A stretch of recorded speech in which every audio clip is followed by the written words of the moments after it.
सीलन भरी जेल की कोठरी में रिद्धि एक कोने में बैठी होती है। उसके बाल बिखरे हैं, आंखों में नींद नहीं, सिर्फ पछतावा। वो हर रात आंसू बहाते हुए एक ही नाम बुदबुदाती है, वीर, मुझे माफ कर दो। मैंने तुम्हारे भरोसे को तोड़ा, लेकिन मैंने ये सब जानबूझकर नहीं किया। वो वहीं फर्श पर लेट जाती है, अपने आंसुओं में भीगी हुई, अपनी गलतियों से पूरी तरह टूट चुकी है। वीर सीबीआई ऑफिस में अकेला बैठा होता है।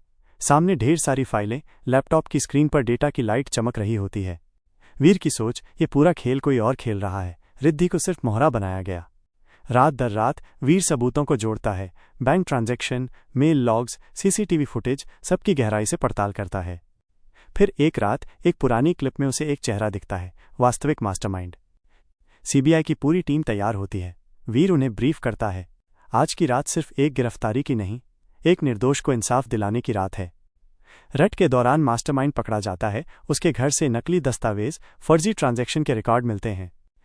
कोर्ट में हलचल होती है, पत्रकारों की भीड़, लोगों की कानाफूसी। सीबीआई का वकील जब सबूत पेश करता है तो मास्टरमाइंड चुप हो जाता है। जज गंभीर स्वर में आरोपी को दोषी माना जाता है और उसे 7 साल की सजा सुनाई जाती है। वहीं जज रिद्धि की फाइल खोलते हैं। चूंकि आप पर लगे सारे आरोप झूठे साबित हुए हैं, आपको सम्मानपूर्वक रिहा किया जाता है। रिद्धि की आंखों से आंसू बहने लगते हैं, मगर इस बार ये आंसू राहत के होते हैं। कोर्ट से बाहर वीर सीढ़ियों पर खड़ा होता है। रिद्धि उसके पास आती है। वीर, शुक्रिया, तुमने मेरी जिंदगी लौटा दी। मैं जानती हूं मैंने तुम्हारे साथ बहुत गलत किया, लेकिन फिर भी तुमने मेरा साथ दिया। चलो एक नई शुरुआत करते हैं। वीर, क्या तुम मुझसे शादी करोगे? वीर बिना देखे एक ठंडी सांस लेते हुए बोलता है, मुझे जो करना था मैंने कर दिया।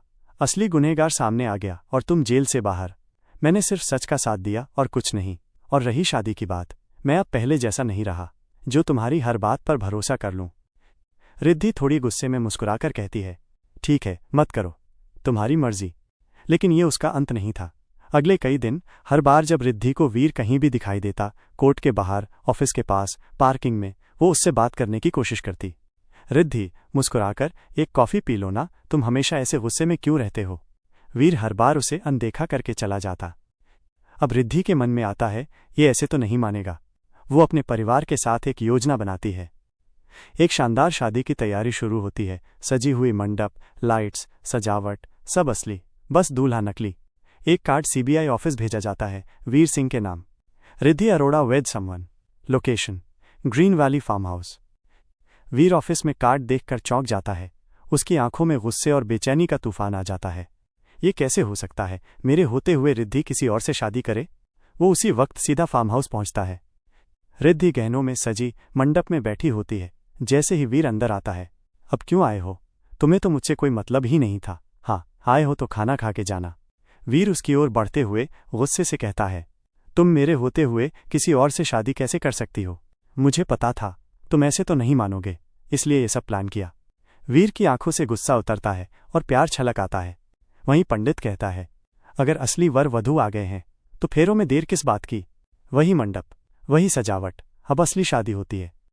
रिद्धि और वीर 7 फेरे लेते हैं। उनके माता पिता, रिश्तेदार, सब खुश। वीर धीरे से रिद्धि के कान में, अब हर दिन तुम्हारा पीछा नहीं करूंगा, अब हर दिन तुम्हारे साथ चलूंगा। मॉरल ऑफ द स्टोरी, सच्चे रिश्ते टूटते नहीं। कभी वक्त की मार सहते हैं, कभी आत्मसम्मान की आग में तपते हैं, लेकिन अंत में सच और प्यार दोनों जीतते हैं।